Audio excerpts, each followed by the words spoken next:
मुलगी अत्यंत हुशार होती। सर्व पेपर अगदी सहज आणि सोपे गेले होते, कारण तिने अभ्यास तसाच केला होता।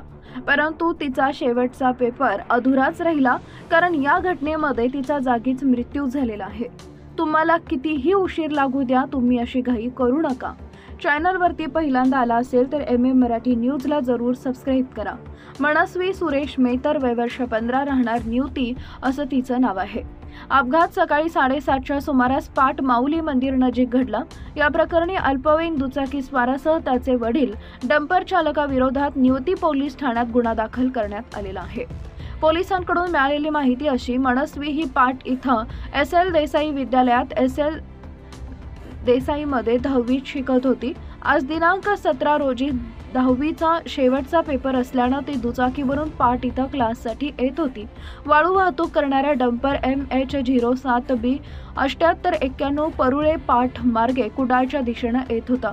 पाट माऊली मंदिर येथील तीव्र वळणाचा अंदाज दुचाकी स्वाराला न आल्यानं दुचाकीची डंपरला धडक बसली। यात मनस्वी डंपरच्या चाकाखाली सापडल्यानं तिचा जागीच मृत्यू झाला।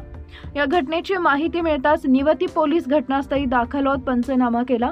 घटनास्थळी उपस्थितांकडून हळहळ व्यक्त होत होती। अपघातानंतर स्थानिक ग्रामस्थांनी आक्रमक होत निवती पोलीस ठाण्यात धडक दिली। परुळे पाट मार्गावर मोठ्या प्रमाणात वाळू वाहतूक होत असते।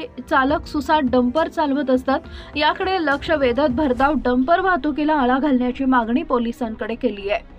दरम्यान या प्रकरणातील अल्पवयीन दुचाकी स्वारासह त्याचे वडील डंपर चालकाविरोधात निवती पोलीस ठाण्यात गुन्हा दाखल झालेला आहे।